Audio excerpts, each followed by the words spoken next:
In the silent cemetery, the millionaire knelt before his daughter's gravestone, sobbing as if life had been ripped from him. What he never imagined was that his daughters were alive and about to reveal a truth that would change everything forever. Before we continue, please take a moment to subscribe to the channel and stay with us till the end of this journey. Thank you for being here. The cemetery was quiet enough to hear the wind slide through the cypress trees. Ethan Caldwell, one of the most powerful real estate magnates in California, knelt before a wide marble headstone engraved with two names that had become his entire world of grief. Lily Caldwell. Grace Caldwell. Twins. 6 years old. Gone. His tailored black coat lay open and forgotten, as winter rain dampened his silver hair and soaked through his expensive trousers at the knees. Ethan didn't move. He didn't care about the cold seeping into his bones or the mud staining his hands. He stared at the stone as if looking long enough, hard enough, might somehow force it to breathe, to crack open, to give him back what had been stolen. "I'm sorry," he whispered, his voice cracking like old glass. "I should have protected you both." From his coat pocket, he pulled out two thin silver bracelets, identical, each engraved with a tiny heart and their names in delicate script. Gifts he'd commissioned months ago, meant to be given to them on their 7th birthday. A birthday that would never come. He pressed the bracelets against the cold stone, his hands trembling, and finally broke completely, sobbing the way powerful men rarely allow themselves to, deep, guttural sounds that came from a place beyond control. A man could build empires, Ethan thought bitterly. A man could own half of California's coastline, command boardrooms, move millions with a single phone call. But none of that power meant anything when he couldn't protect the two people who mattered most. What Ethan didn't know, what he couldn't possibly know in his devastating grief, was that his daughters were alive. And they were watching him. Hidden behind a massive oak tree at the far edge of the cemetery, pressed against the rough bark with their small bodies trembling, Lily and Grace Caldwell clung to each other like survivors of a shipwreck. Dirt smudged their once rosy cheeks. Their clothes hung loose and oversized, clearly not their own, worn from days of hiding and running. Bruises marked their thin arms. Their feet, barely covered by torn sneakers, were scratched and bleeding from their desperate journey through the woods. Grace's hand covered her mouth, trying desperately to silence the sobs that wanted to escape. Tears streamed down her face as she watched their father collapse in grief over a grave that shouldn't exist. Her whole body shook with the effort of staying quiet, of not running to him, of not screaming that they were here, they were alive, they were real. Lily, older by 7 minutes and a lifetime braver in this moment, kept one arm wrapped tightly around her sister. Her eyes, dark and burning with a pain no 6-year-old should know, stayed locked on their father.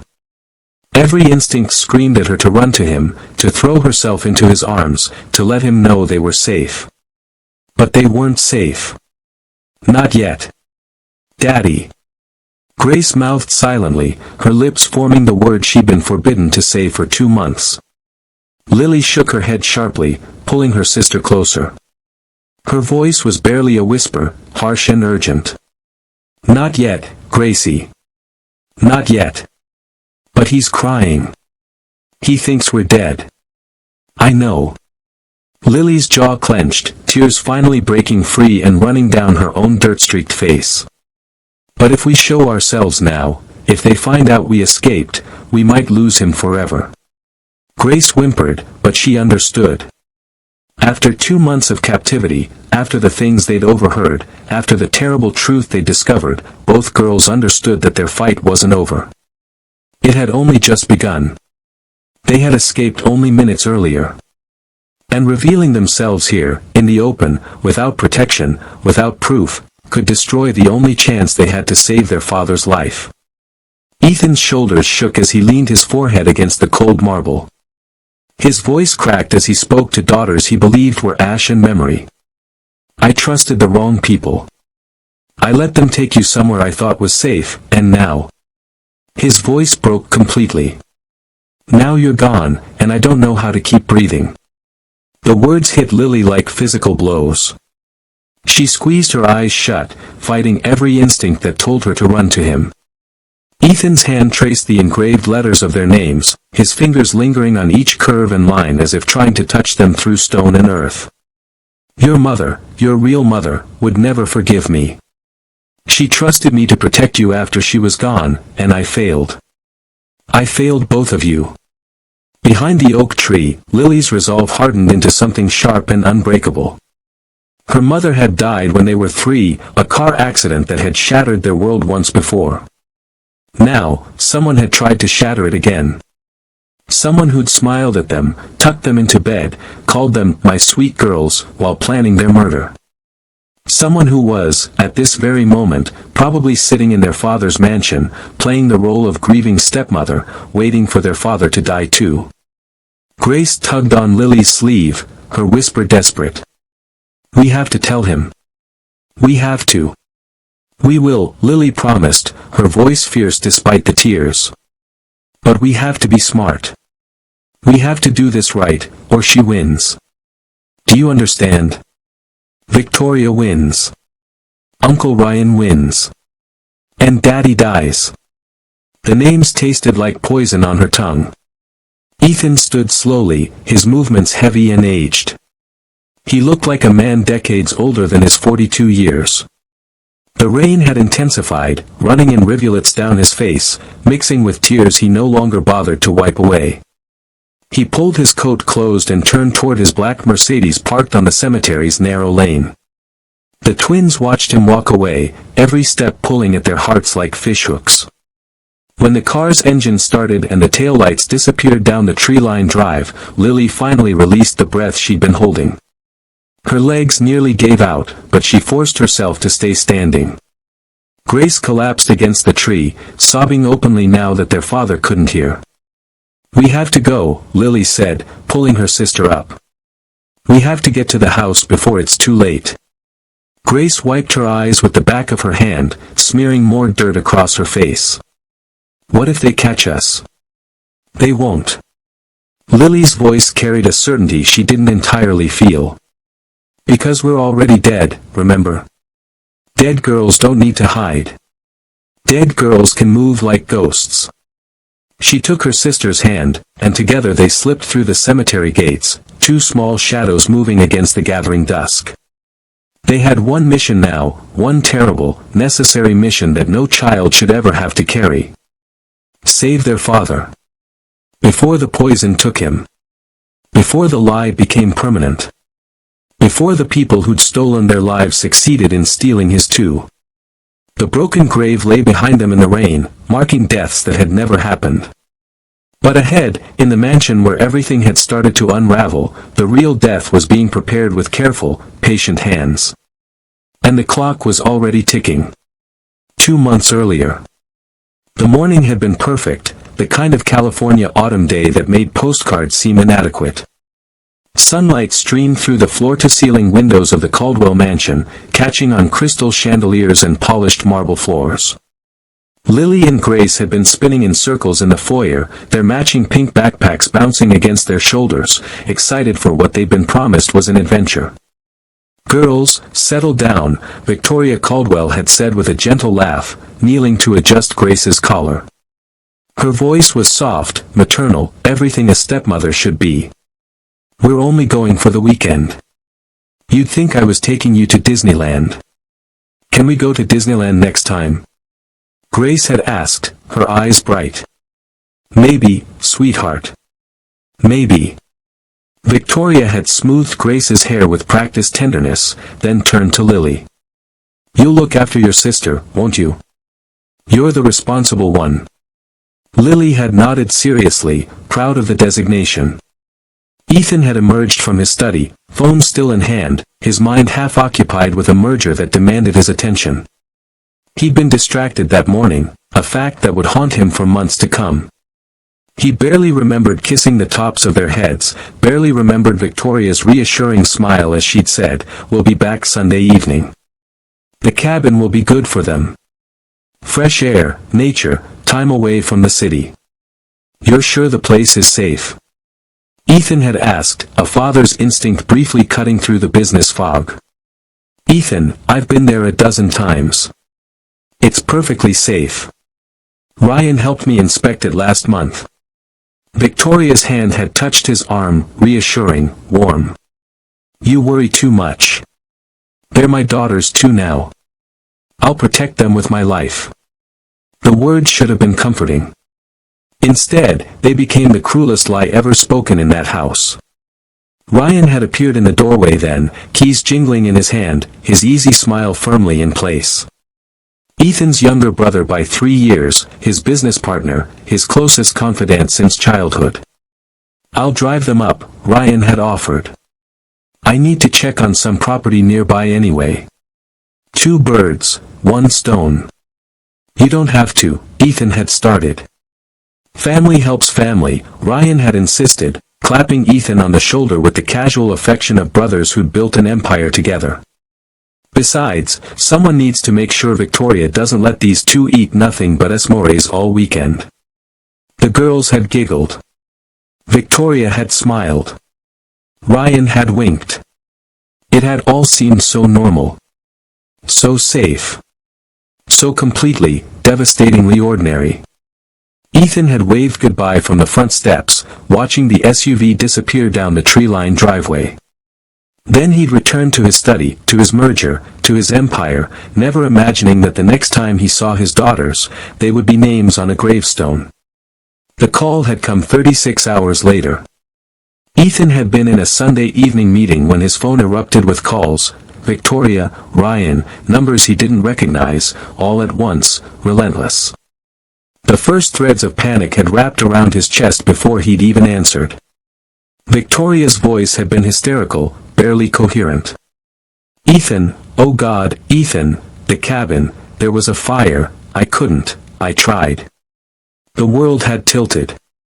He'd made the 2-hour drive to the lake in 70 minutes, breaking every speed limit, his hands white-knuckled on the steering wheel, his mind refusing to process what he'd been told.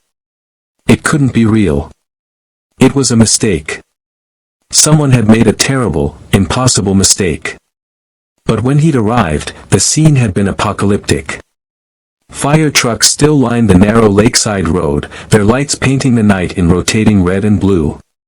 The cabin, what remained of it, was a skeletal ruin, still smoking, still radiating heat that could be felt from 50 yards away. The smell of burned wood and something worse, something that made his stomach turn, hung thick in the air. Victoria had been wrapped in a blanket despite the warm night, sitting in the back of an ambulance, her face streaked with ash and tears. When she'd seen Ethan, she'd collapsed into his arms, sobbing words he could barely understand. I tried to get to them, the smoke, I couldn't breathe, I'm so sorry, I'm so sorry. Ryan had appeared beside them, his own face grim and ash-stained, his hand steady on Ethan's shoulder. The firefighters said it spread too fast. Old electrical wiring. They did everything they could. A fire captain had approached, his expression carrying the weight of unbearable news. Mr. Caldwell, I'm deeply sorry for your loss. The structure was fully engulfed when we arrived. We've recovered some personal effects. But the heat was intense. The bedroom where your daughters were sleeping. He hadn't needed to finish. They'd shown Ethan the evidence later, in a sterile room that smelled of antiseptic and death. 2 small bracelets, melted beyond recognition. Fragments of toys. A piece of blanket Grace had carried everywhere since she was 3, now just charred threads. The authorities had been thorough but sympathetic. Accidental fire. Tragic but not uncommon in older structures. The electrical system had been outdated, a single spark in the walls, and the dried wood had gone up like kindling. No signs of foul play. No reason to suspect anything beyond terrible, random tragedy. Sometimes, the fire marshal had said quietly, there are no explanations. Just loss. Ethan had believed them. Why wouldn't he? His wife was traumatized. His brother was devastated. The evidence was conclusive. And the alternative, that someone had deliberately murdered his children, was unthinkable. The weeks that followed had been a blur of grief that felt like drowning in slow motion. Ethan had stopped eating properly. Stopped sleeping more than a few hours a night. The mansion, once filled with the sound of children's laughter, became a mausoleum where every room held memories that cut like glass. He'd avoided the girls' bedroom entirely, unable to face the untouched toys, the books waiting to be read, the clothes they'd never wear again. Ryan had stepped in seamlessly, taking over daily operations of Caldwell Enterprises with a competence that Ethan, in his fog of grief, had been grateful for. "You focus on surviving," Ryan had told him gently. "I'll handle the business." That's what brothers do. Victoria had been equally supportive, though she'd seemed to carry her own trauma like a visible wound. She'd moved through the house like a ghost herself, pale and quiet, often crying in distant rooms. She'd respected Ethan's space, never pushing, always available but never intrusive. They'd seemed perfect in their grief. Perfect in their support. But now, looking back through the lens of terrible knowledge, Ethan would remember small moments that hadn't fit quite right. The way Victoria's tears had seemed to come and go with perfect timing. The way Ryan's comforting words had felt just slightly rehearsed, like lines from a script. The way they'd both been so insistent that he not examine the evidence too closely, that he not torture himself with details, that he simply accept and begin to heal. "Tragedies don't come with explanations," Victoria had whispered one night, her hand on his shoulder. "Sometimes we just have to accept that life is cruel and random and unfair." Ethan had nodded, believing her, trusting her, letting the lie wrap around him like a burial shroud. He'd had no idea that every tear Victoria shed was calculated. No idea that every sympathetic word from Ryan was part of a performance. No idea that while he'd been drowning in grief, they'd been counting days until their plan could move to its next phase. The phase where Ethan himself would die. Just as slowly. Just as carefully. Just as completely. In the present, as Ethan drove away from the cemetery, his phone buzzed with a text from Victoria. "Are you okay? Ryan and I are worried about you. Come home. Let us take care of you." His hands tightened on the steering wheel. He typed back, "On my way." What he didn't know, what he couldn't possibly know as he drove through the rain toward the mansion, was that the girls who were supposed to be dead were already moving through the woods toward the same destination. And the truth, buried for 2 months beneath lies and ashes and carefully constructed grief, was about to claw its way back into the light. Whether anyone was ready for it or not. The guest house smelled like mildew and forgotten things. Lily Caldwell had memorized every stain on the ceiling above the mattress where she and Grace slept, 43 watermarks, shaped like continents she'd learned about in kindergarten. She'd counted them so many times during the endless days and nights that they'd become a map of her captivity, each mark a day stolen from their lives. 62 days. That's how long they'd been dead to the world. That's how long they'd been alive in this prison. The guest house sat at the edge of the same property where the cabin had burned, isolated, hidden behind overgrown trees and accessible only by a service road that nobody used anymore. It was small, just 2 rooms and a bathroom with rusty pipes that groaned when the water ran. The windows had been nailed shut from the outside. The door locked from the outside too, heavy and solid, impossible for 2 6-year-old girls to break through no matter how hard they tried. And they had tried. Those first days, they'd tried everything. Now, in the gray morning light filtering through dirty windows, Grace stirred beside her sister, whimpering softly in her sleep. She did that often, cried without waking, her small body curling tighter as if trying to disappear. Lily pulled the thin blanket higher over Grace's shoulders, tucking it around her the way their real mother used to do, back when the world made sense. "Shoo," Lily whispered, though Grace couldn't hear her. "I've got you. I've got you." But even as she said it, Lily felt the terrible weight of the lie. She didn't have Grace. She didn't have anything. She couldn't protect her sister from this nightmare, couldn't make the fear go away, couldn't promise that everything would be okay. Because nothing was okay. Nothing had been okay since that first night at the cabin, when Victoria's gentle voice had turned cold. The night it happened replayed in Lily's mind like a horror movie she couldn't stop watching. They'd arrived at the cabin that Friday afternoon, excited and chattering about sleeping bags and campfires and telling ghost stories. Uncle Ryan had carried their bags inside while Victoria had made them hot chocolate with extra marshmallows. Everything had seemed perfect, safe, exactly what it was supposed to be. But then, after dinner, Victoria had given them each a small cookie with their milk. A special treat, she'd said with that smile that used to make Lily feel loved. For my special girls. Within 20 minutes, the world had started to feel fuzzy. Lily remembered trying to fight it, her 6-year-old instinct screaming that something was wrong, but her eyes had grown so heavy, her limbs so weak. Grace had already slumped against the couch cushions, her breathing deep and slow. When Lily had woken up, everything had changed. They weren't in the cabin anymore. They were here, in this cold, dark guest house. Their clothes had been changed. Their backpacks were gone. And when Grace had started crying for their father, Victoria had appeared in the doorway with a face Lily had never seen before, hard, empty, cruel. "Your father doesn't want you anymore," Victoria had said flatly, the gentleness completely stripped from her voice. "He sent you away because you remind him too much of your dead mother. Your burdens. Expensive, annoying little burdens." Grace had sobbed. "That's not true. Daddy loves us." "Does he?" Victoria had leaned against the doorframe, examining her nails with casual indifference. "Then why isn't he here? Why isn't he looking for you?" "It's because he knows where you are, and he's chosen to leave you here. You're better off accepting it." The words had been poison, designed to break them. And for Grace, soft-hearted Grace who believed the best in everyone, they had almost worked. But Lily had seen something in Victoria's eyes, a flash of calculation, of performance. And she'd known, even at 6 years old, even terrified and confused, that Victoria was lying.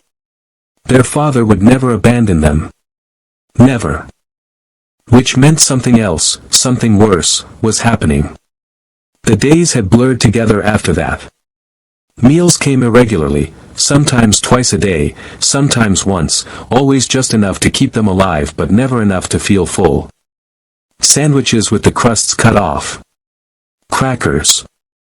Juice boxes. Food that required no preparation, left on a tray outside the door by someone they never saw. They'd learned not to bang on the door or scream for help. The first time they'd tried, Victoria had come back and stood in the doorway for a full minute, just staring at them with those cold eyes. "No one can hear you," she'd said quietly. "And if you keep making noise, I'll have to separate you. You'll each get your own room. Alone. Is that what you want, Lily? To be alone in the dark?" Lily had pulled Grace close and stopped screaming. Time became something strange and elastic. Without phones, without television, without anything but each other, the twins had created routines to stay sane. They told each other stories about their father, memories of birthday parties and bedtime books and the way he'd swing them around until they were dizzy with laughter. Grace would cry, and Lily would hold her. Then Lily would cry, and Grace would hold her back. They became each other's lifeline. "He's looking for us," Grace would whisper in the dark. "Right now, Daddy's looking everywhere." "I know," Lily would whisper back, praying it was true even as doubt gnawed at her. "He'll find us. He has to." But as the days turned to weeks, and the weeks stretched toward months, that certainty had started to crack. Until the night they heard the voices. The window frame cracked on the 47th push. Lily's palms were raw and bleeding, her arms shaking from exhaustion, but she didn't stop. Beside her, Grace pushed with everything her small body could give, her face red with effort, tears streaming down her cheeks from pain and fear and desperate hope. "One more," Lily gasped. "Together. 1, 2. They threw their combined weight against the rotting wood, and something finally gave. The frame splintered with a sound that seemed deafening in the quiet night. Both girls froze, hearts hammering, listening for footsteps, for voices, for the door to burst open. Silence. Victoria and Ryan had left hours ago. The guest house sat in darkness, isolated and forgotten, which was both their prison and now, finally, their salvation. "Go," Lily whispered, her hands shaking as she cleared away the jagged wood fragments. "Careful of the glass. Careful." Grace squeezed through first, her smaller frame making it easier. She dropped into the overgrown bushes below with a soft thud and a whimper of pain. Lily followed, her shirt catching on a nail and tearing, the metal scraping a line of fire across her ribs. She bit down on her lip hard enough to taste blood, refusing to cry out. They landed in a tangle of weeds and thorns, the night air shockingly cold against their skin after 2 months in the stale guest house. For a moment, they just sat there in the dirt, breathing hard, barely believing they were outside. Free. "Lily," Grace whispered, clutching her sister's arm. "We did it." "Not yet." Lily pulled herself up, wincing as pain shot through her scraped knees and bleeding palms. "We're not free until Daddy's safe. Come on." They had no shoes, those had been taken that first night and never returned. No jackets, though the October night was cold enough to see their breath. No plan beyond a desperate certainty: find their father, tell him the truth, save his life. The forest stretched before them, dark and dense. Lily took Grace's hand, and they ran. The woods were alive with sounds that made every shadow a threat. Branches whipped at their faces and arms, leaving stinging cuts. Roots grabbed at their bare feet, making them stumble and fall again and again. Grace bit back sobs as thorns tore at her legs, as rocks cut into her soles, as the cold seeped into her bones. "Keep going," Lily urged, pulling her sister forward even as her own body screamed in protest. "Don't stop. We can't stop." They'd walked this property once before, back when Victoria had first married their father and had given them a tour with false smiles and promises of family adventures. Lily tried to remember the layout: the service road, the main house far to the east, the lake to the north. And the cemetery. The old cemetery where the Caldwell family had been buried for generations. It was close to the main road, maybe 2 miles through the woods. If they could reach it, they could reach civilization, could find help, could. A sound froze them both. An engine. Close. Getting closer. Hide. Lily hissed, dragging Grace behind a massive fallen log just as headlights swept through the trees. A truck rumbled past on the service road, barely 30 feet away. Through the gaps in the branches, Lily saw the driver's face illuminated by the dashboard lights. Ryan. Making rounds. Checking the property. The girls pressed themselves flat against the cold earth, holding their breath, not daring to move even as insects crawled across their skin. The truck slowed, and for a horrible moment, Lily thought he'd seen them, thought this was the end, thought. The truck kept moving, disappearing around a bend. Lily counted to 100 before she let herself breathe. "That was close," Grace whimpered, her whole body trembling. "Too close." Lily's mind raced. If Ryan was patrolling, if they'd discovered the broken window, if Victoria sent people to search. "We need to move faster." They ran harder, ignoring the pain, ignoring everything except the desperate need to put distance between themselves and that place. Grace stumbled and Lily caught her. Lily's legs gave out and Grace pulled her back up. They moved as one organism, 2 hearts beating in terrified synchronization, refusing to leave each other behind. The forest seemed endless. Every tree looked the same. Every direction felt wrong.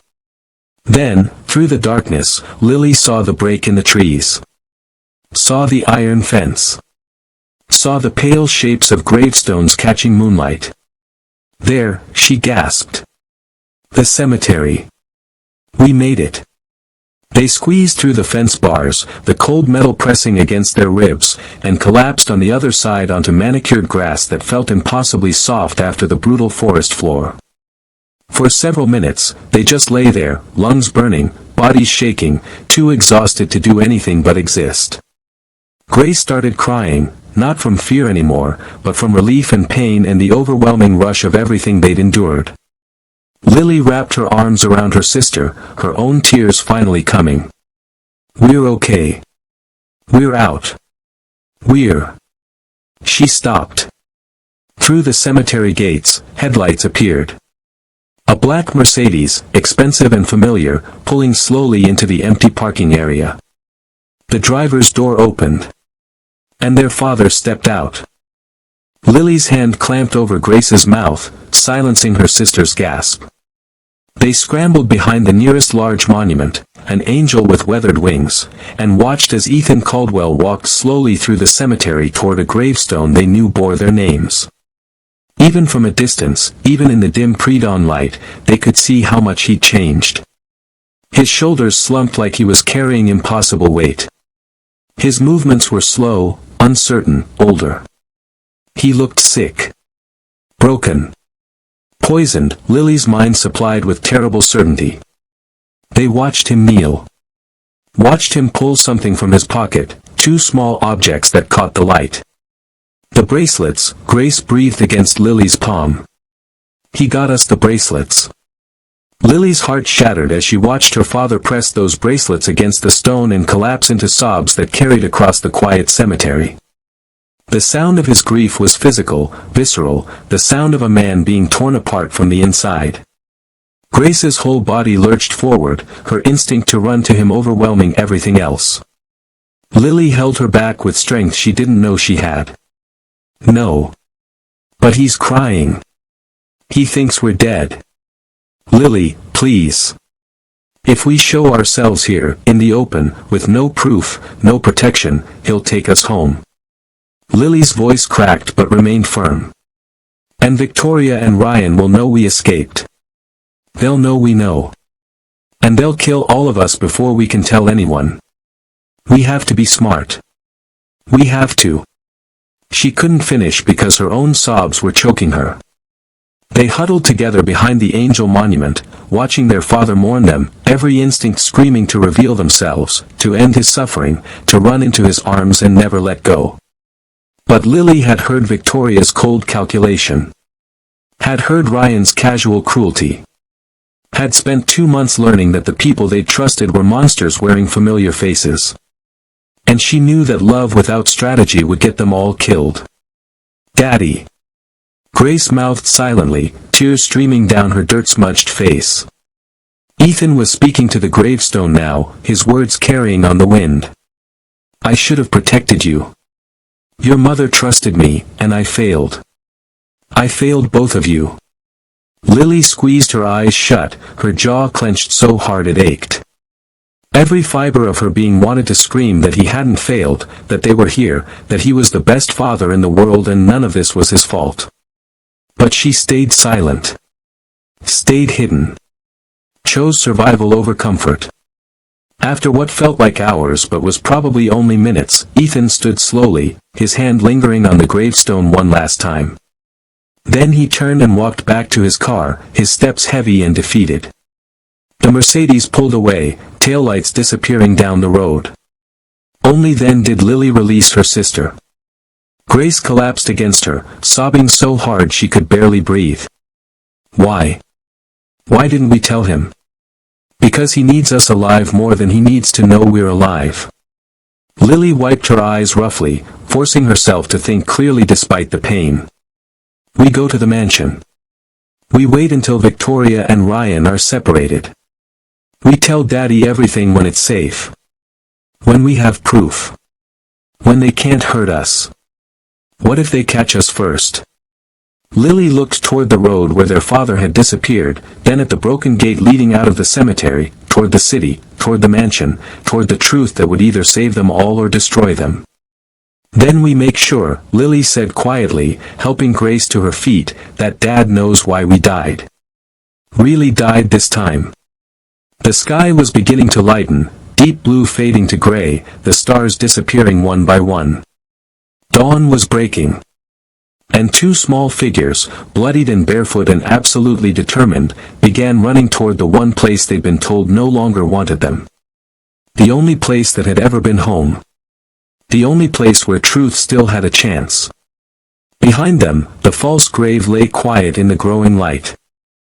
Ahead of them, in a mansion where poison was served with breakfast and betrayal wore a wedding ring, the final act was about to begin. Whether anyone was ready or not. The mansion gates loomed like the entrance to a fortress, 12 feet of ornate iron and security cameras that had once made Lily feel protected. Now they just looked like another obstacle. The side entrance, Lily whispered, pulling Grace toward the landscaping that bordered the property. Remember? Where the gardeners come in. The lock's always been broken. They moved through the early morning shadows, two ghost children returning to haunt the living. Their feet left bloody prints on the pristine walkway. Their torn clothes hung from frames too thin, too fragile from weeks of captivity. But their eyes burned with purpose that no 6-year-old should have to carry. The garden gate gave with a soft click. They were home. The mansion felt different in the gray dawn light, bigger, colder, less like the warm place from their memories and more like a beautiful mausoleum. Lights were on in the kitchen. Lily could see movement through the windows, Victoria, probably preparing breakfast, playing the devoted wife. Playing the role of grieving stepmother while counting the days until her husband's death. Back in trance, Lily mouthed to Grace, and they crept along the side of the house, staying low, staying quiet, staying alive. The mudroom door, their father's private entrance from the garage, was unlocked. It always was. He never remembered to secure it, a fact that had driven their mother crazy when she was alive. Now that carelessness was a gift. They slipped inside, into the familiar smell of home, coffee brewing, the faint scent of their father's cologne, the lemon polish the housekeepers used on the wood floors. Grace's breath hitched, tears starting again, the weight of 2 months away hitting her all at once. Lily squeezed her hand. Stay strong. Almost there. They could hear voices from the kitchen, Victoria's light laugh, Ryan's easy baritone. The sound of people who believed they'd won, who had no idea that their carefully constructed lie was about to collapse. Ethan's study was down the hall, past the kitchen, past danger. But they had no choice. The twins moved like shadows, pressing against the wall, barely breathing. Through the kitchen doorway, Lily glimpsed Victoria pouring coffee, her silk robe immaculate, her hair perfect. Not the hair of someone who'd lost stepchildren in a fire. The hair of someone planning a celebration. They made it past. Down the hall. To the heavy oak door with the brass nameplate that read, E. Caldwell. Lily's hand shook as she reached for the handle. Inside, they could hear movement. Papers rustling. A heavy sigh that sounded like it came from the bottom of a well. Lily looked at Grace. Grace nodded. They pushed open the door. Ethan Caldwell was standing at his desk, his back to them, shoulders hunched in exhaustion. He didn't turn immediately, probably assuming it was Victoria or Ryan, probably too tired to care. His voice came out flat, defeated. I don't need anything. Just, leave me alone. Daddy. The word was barely a whisper from Grace's lips, but it hit Ethan like a gunshot. He froze. His whole body went rigid. Then, slowly, so slowly it seemed like he was moving through water, he turned around. The color drained from his face. His eyes went wide, then wider, his brain refusing to process what he was seeing. His mouth opened but no sound came out. The papers in his hand fell, scattering across the floor in a soft rustle that seemed impossibly loud in the sudden silence. No, he breathed. No, this isn't, you're not. We're real, Lily said, her voice cracking. We're here, Daddy. We're alive. Ethan's legs gave out. He didn't collapse so much as fold, dropping to his knees right there in his expensive suit, his hands shaking as they reached toward the girls like he was afraid they'd disappear if he touched them. "This is a dream," he said, his voice breaking. "I'm hallucinating. The stress, the grief, I'm finally..." Grace ran to him. She crashed into his chest so hard they both almost fell over, her small arms wrapping around his neck, her face buried in his shoulder. "You're not dreaming. We're here. We're here, Daddy, we're really here." The sound Ethan made wasn't quite human, a sob torn from somewhere so deep it seemed to shred him on the way out. His arms came around Grace, crushing her to him, and then Lily was there too, pressed against both of them, and Ethan was holding them so tightly it almost hurt, like he could physically keep the universe from taking them away again. "My girls," he gasped between sobs. My girls, you're here, you're real, you're..." He pulled back suddenly, his hands flying over them, checking for injuries, for proof, for reality. His eyes took in the cuts, the bruises, the too thin frames, the bare feet caked in blood and dirt. His face transformed from joy to horror. "What happened to you? Who did this? Where have you been?" The questions tumbled out faster than they could answer, his hands still moving, still checking, still unable to quite believe. Lily took a shaking breath. "Daddy, we need to tell you something. And you need to listen to everything before you do anything. Promise me." Something in her tone, something too old, too serious for a 6-year-old, made Ethan's face go very still. "Tell me." So they did.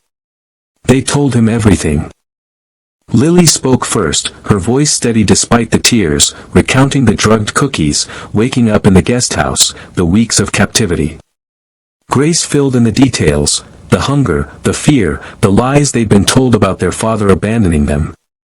Then Lily delivered the killing blow. Victoria and Uncle Ryan staged the fire. "They faked our deaths. And Daddy..." Her voice dropped to a whisper, "They're poisoning you. They want your money. The inheritance. They're waiting for you to die, and then they were going to make us disappear. Permanently." The color that had returned to Ethan's face drained away again. He stood slowly, his movements mechanical, like a man whose entire reality had just inverted. "Victoria," he said, his voice hollow. "And Ryan." "We heard them talking," Grace added quickly. "Outside the guest house. They were drinking wine and laughing about it. About how you cried at our grave. About how the poison was working.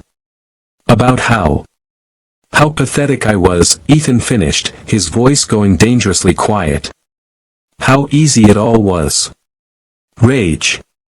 Lily watched it move across her father's face like a storm front, raw and terrible and absolutely justified. His hands clenched into fists. His jaw locked. Every muscle in his body tensed like he was about to explode into violence.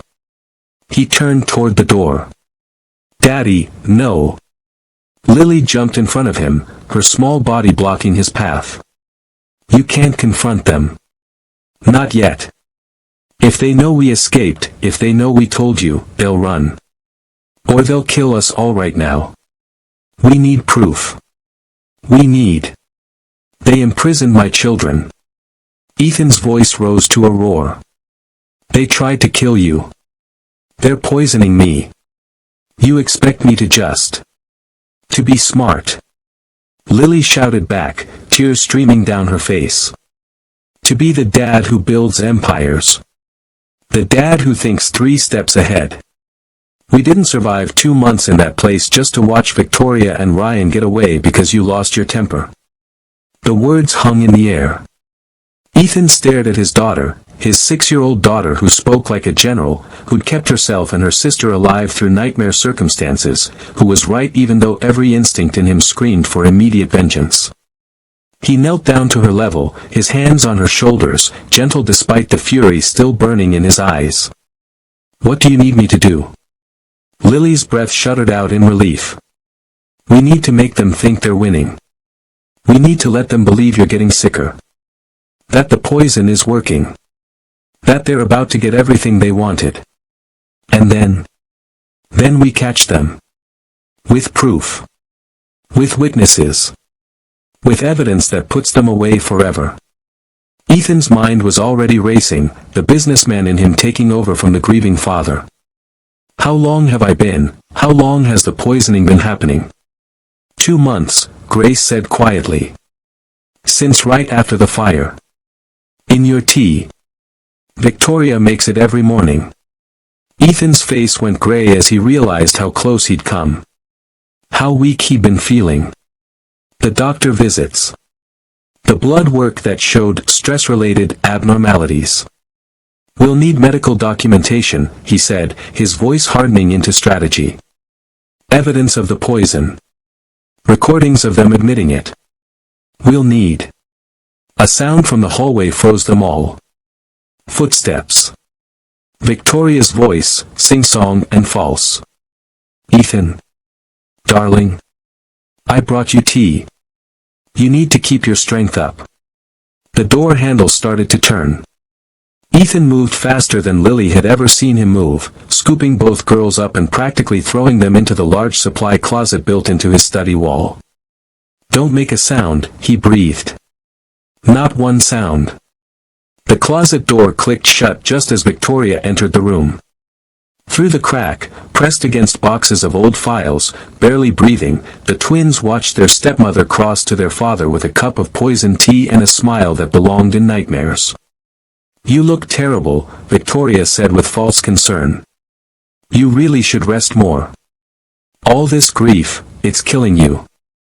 Ethan took the cup with steady hands, his face a mask of exhaustion.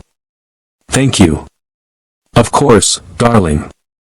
Victoria's hand lingered on his shoulder. That's what I'm here for. To take care of you. Always.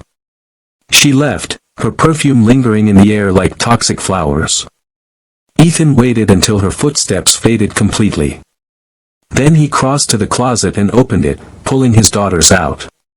He walked to his desk, lifted the teacup, and poured the contents into a sealed container he pulled from his drawer. Evidence number 1, he said quietly. Lily watched her father's face transform, saw the grief and rage crystallize into something harder, sharper, more dangerous. Strategy. Girls, Ethan said, his voice calm now, controlled, the voice of a man who'd built an empire and would burn one down to protect his family.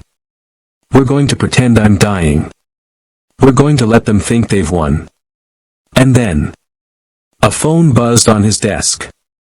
A news alert.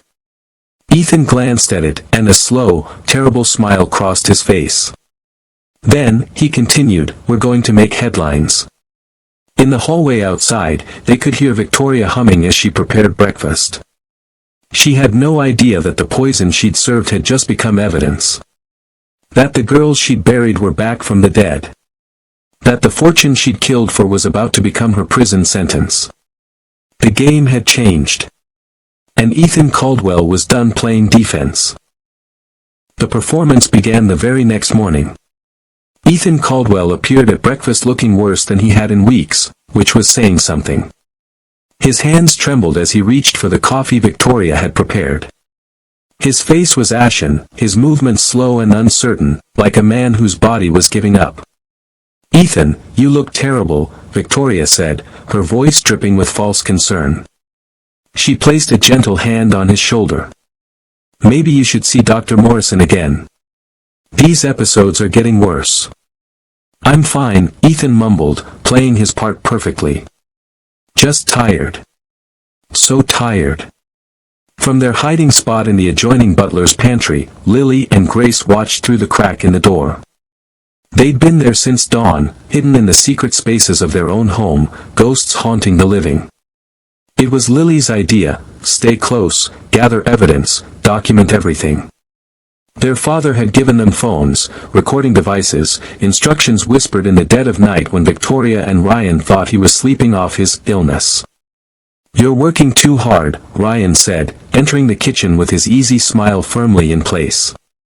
He poured himself coffee like he owned the place, which, he believed, he soon would. "Why don't you take a few days off? I can handle the Riverside development meeting."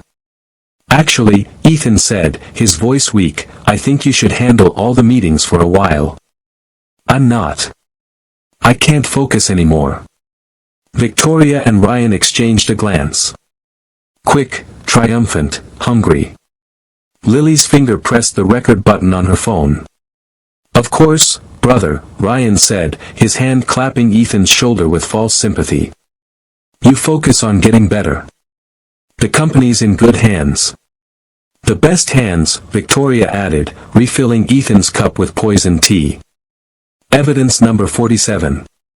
Over the next 2 weeks, Ethan's decline became the talk of California's business elite. The great Ethan Caldwell was dying of a broken heart.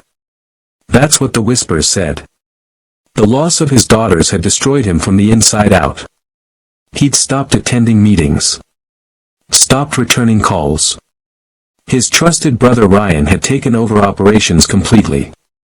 Dr. Morrison made house calls, emerged looking grave, spoke in low tones about stress-induced cardiac issues, weakened immune system, a man giving up on life. What Dr. Morrison didn't know, what nobody knew except Ethan and his daughters, was that every symptom was staged. The trembling hands were theater. The weakness was performance. And every single poison cup of tea was carefully documented and preserved in sealed containers hidden in Ethan's study. Meanwhile, in the hidden spaces of the mansion, Lily and Grace lived like secret agents in their own home. They moved through air vents and crawlspaces their father had shown them. They recorded conversations. They photographed documents Ryan left carelessly around. They gathered evidence with a precision that would have impressed adult investigators. "This one," Grace whispered one night, holding up her phone to show Lily a recording of Victoria and Ryan in the library, celebrating with champagne. Victoria's voice came through tinny but clear, "Another week, maybe 2. The doctor says his heart is failing. Natural causes. Just like we planned." Ryan's laugh, "To the Caldwell fortune. Soon to be ours." The clink of glasses. Lily saved the file, numbered it, added it to the collection that would bury them both. The announcement came on a gray Tuesday morning. Ethan Caldwell had died peacefully in his sleep, his heart finally giving out under the weight of unbearable grief. The news exploded across every media outlet in California. Business networks ran retrospectives of his empire. Society pages mourned the tragic end of a man who'd lost everything that mattered. In the mansion's master bedroom, Ethan lay perfectly still beneath expensive sheets, his chest rising and falling so subtly it was almost undetectable. Makeup artists hired secretly through a trusted friend had made him look genuinely deceased, pale, sunken, gone. Downstairs, Victoria wailed convincingly for the paramedics who'd been called. Ryan stood with his arm around her, his face etched with perfectly practiced grief. "He just stopped breathing," Victoria sobbed into Ryan's shoulder. "I woke up and he was just gone." The paramedics checked for vital signs with equipment that had been carefully tampered with by a sympathetic EMT who owed Ethan a significant favor. They pronounced him dead at the scene. In the attic crawlspace above, hidden and watching through a heating vent, Lily and Grace held each other tight. "Dad's okay," Lily whispered, as much to reassure herself as Grace. "This is the plan. This is what we agreed." "I know," Grace whispered back, tears streaming down her face. "But it feels so real. It was supposed to feel real. That was the point." The funeral was a spectacle. 3 days later, hundreds of people filled the cathedral, business partners, politicians, socialites, all of California's elite coming to pay respects to a fallen titan. The casket at the front was closed, expensive mahogany gleaming under stained glass light. Empty, except for sandbags waited to feel like a body. Victoria sat in the front pew, veiled in black, dabbing at her eyes with a handkerchief. She dressed the part perfectly, the grieving widow, destroyed by loss, supported by her devoted brother-in-law who sat beside her with his hand on her shoulder. Ryan gave the eulogy. "Ethan Caldwell was more than my brother," he said, his voice thick with emotion that almost sounded real. "He was my partner, my best friend, my hero. Watching him suffer these past months, watching grief consume him after losing Lily and Grace." He paused, swallowing hard. "It broke my heart. But I take comfort knowing he's with his daughters now. Together again. At peace." Scattered applause. Muffled sobs from the audience. In the back of the cathedral, disguised in service staff uniforms arranged by Ethan's lawyer, Lily and Grace watched the performance with expressions far too hard for children their age. "He's lying," Grace whispered, her small hands clenched into fists.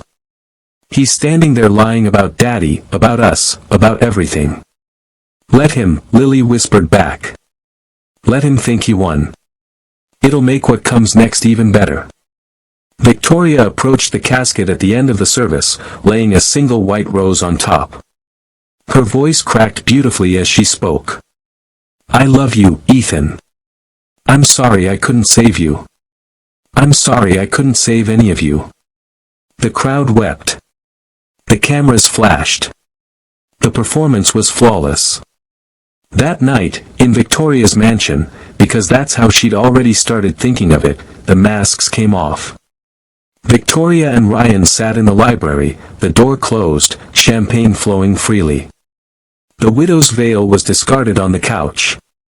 Ryan's tie was loosened, his face flushed with victory and expensive alcohol. "We did it," Victoria said, raising her glass. "We actually did it. You ever doubt we would?"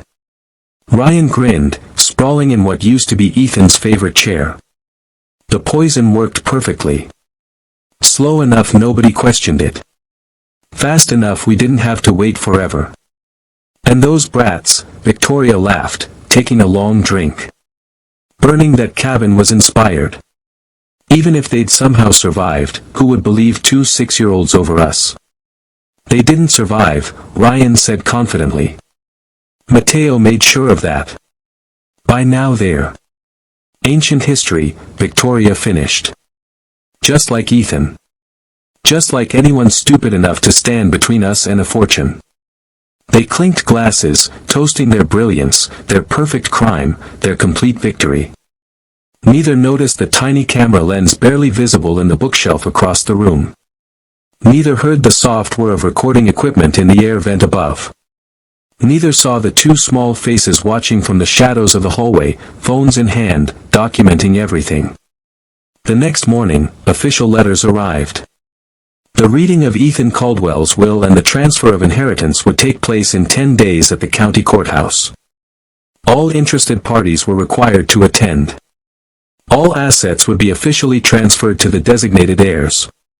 Victoria and Ryan read their letters over coffee, their smiles bright and genuine. 10 days, Victoria said, running her finger around the rim of her cup. 10 days until we're the richest couple in California. 9 days, Ryan corrected. We'll need 1 day to celebrate properly. They laughed. They had no idea that in a secure location across town, Ethan Caldwell sat very much alive, reviewing evidence with his lawyer and 2 federal investigators who'd been briefed on everything. They had no idea that medical reports confirming traces of slow-acting poison in Ethan's blood were being filed with authorities.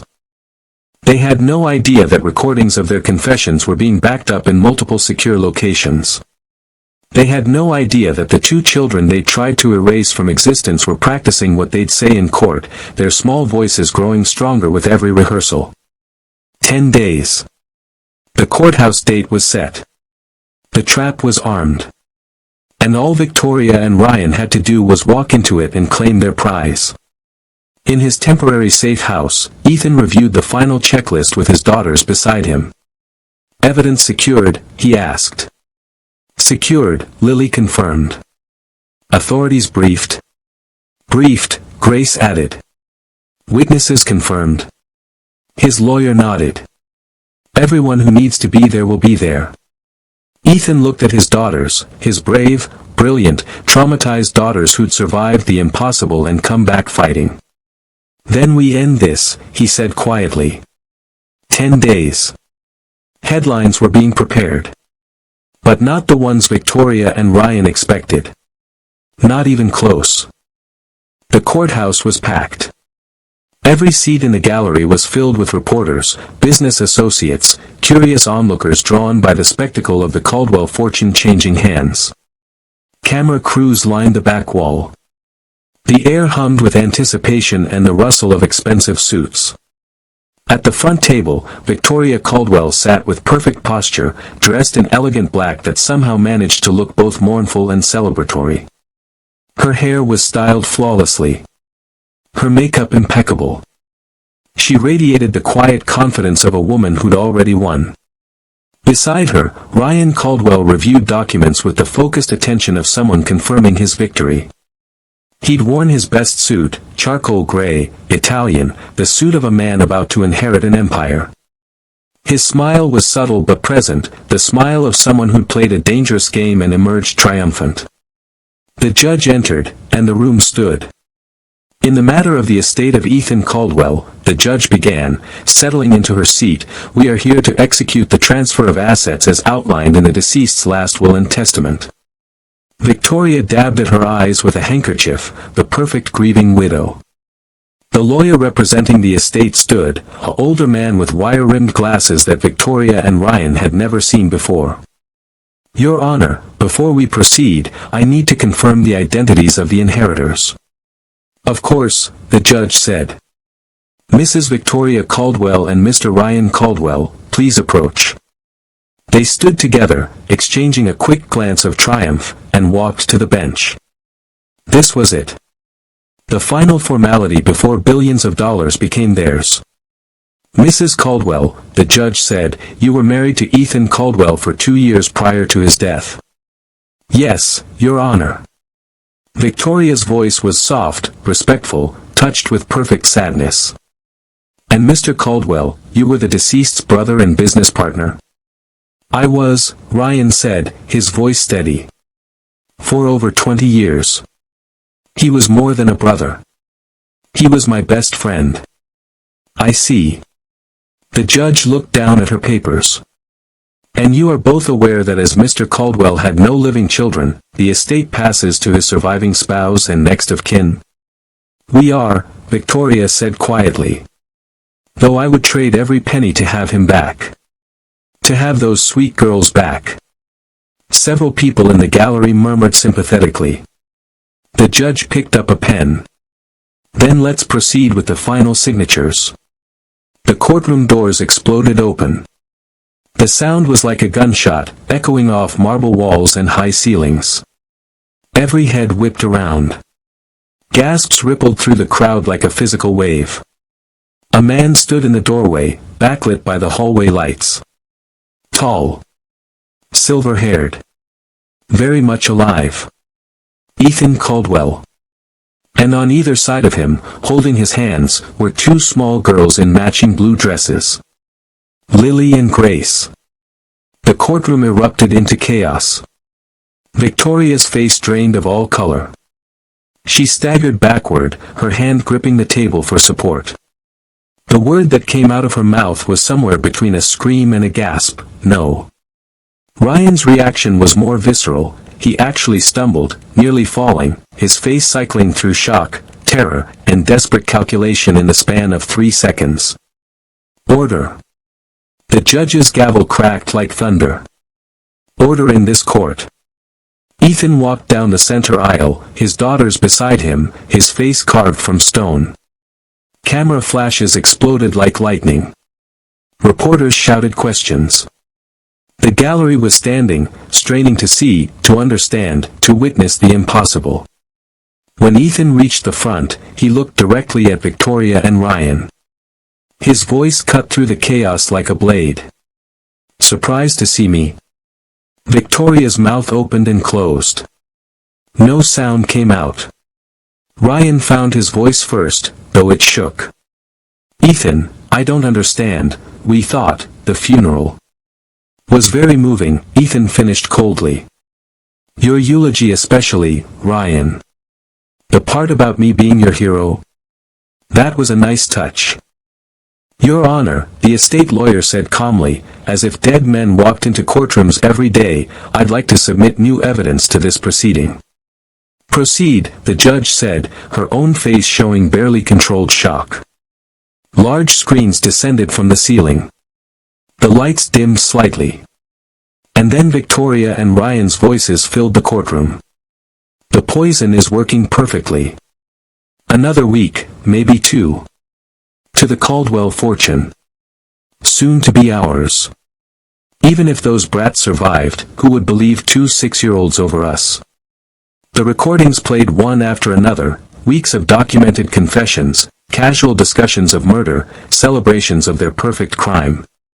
The courtroom watched in horrified silence as the beautiful couple at the front table was revealed to be something monstrous. That's not, Victoria started, her voice shrill. That's fabricated. Fake. He's trying to. Medical records, the lawyer continued, unmoved. He held up a thick folder. Documenting traces of thallium in Mr. Caldwell's blood work. A slow-acting poison administered over 2 months. We have the teacups. We have the toxicology reports. We have everything.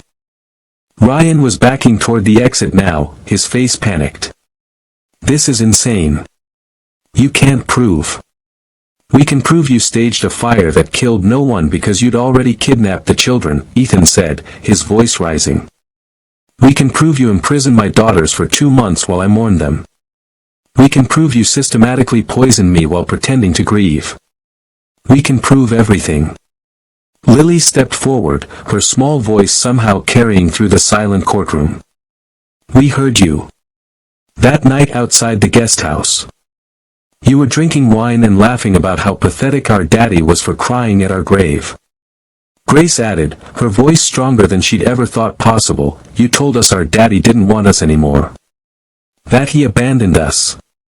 But that was a lie. Everything you said was a lie. Victoria's perfect composure shattered completely.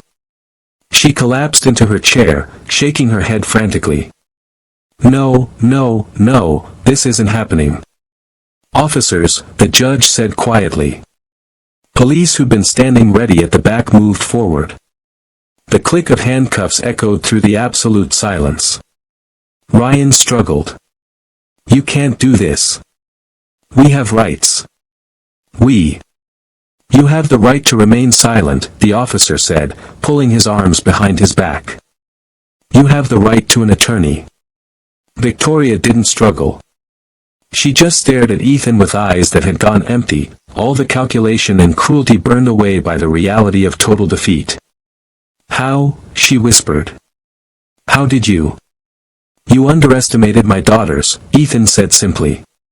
You thought they were just children. Weak. Helpless. But they were brave enough to escape. Smart enough to gather evidence. Strong enough to save my life. You lost because you never understood what real love looks like. The officers led them away, Victoria's sobs echoing down the marble hallway, Ryan's protests fading into nothing. The courtroom remained frozen for a long moment. Then, slowly, applause began. Scattered at first, then building, until the entire gallery was standing, clapping, some crying, all witnessing what felt like justice finally, miraculously served. 3 days later, the cemetery was quiet again. Ethan stood before the gravestone with Lily and Grace on either side of him. But this time, he wasn't kneeling. He was standing tall, a sledgehammer in his hands. Ready? He asked his daughters. They nodded. The first swing cracked the marble. The second shattered it. By the fifth, the gravestone that had marked deaths that never happened lay in pieces on the ground. Grace kicked at a fragment. We were never meant to stay buried. No, Ethan agreed, pulling both girls close. You were meant to live. To grow up. To know that you're loved and protected and safe. Lily looked up at her father, this man who'd pretended to die to save them, who'd played the longest, most dangerous game to ensure justice. Are we safe now? Really? Really, Ethan promised. Victoria and Ryan will spend the rest of their lives in prison. The evidence was overwhelming. You'll never have to be afraid of them again. What about us? Grace asked quietly. What happens now? Ethan knelt down, eye level with his daughters, his brave, brilliant, traumatized daughters who'd survived hell and come back stronger. Now we heal. Together. We see therapists. We take time. We remember that we're a family, and nothing, no one, can break that. And the company? Lily asked, ever practical. Ethan smiled slightly. I'm stepping back. Hiring people I actually trust. Spending more time being your dad and less time building empires.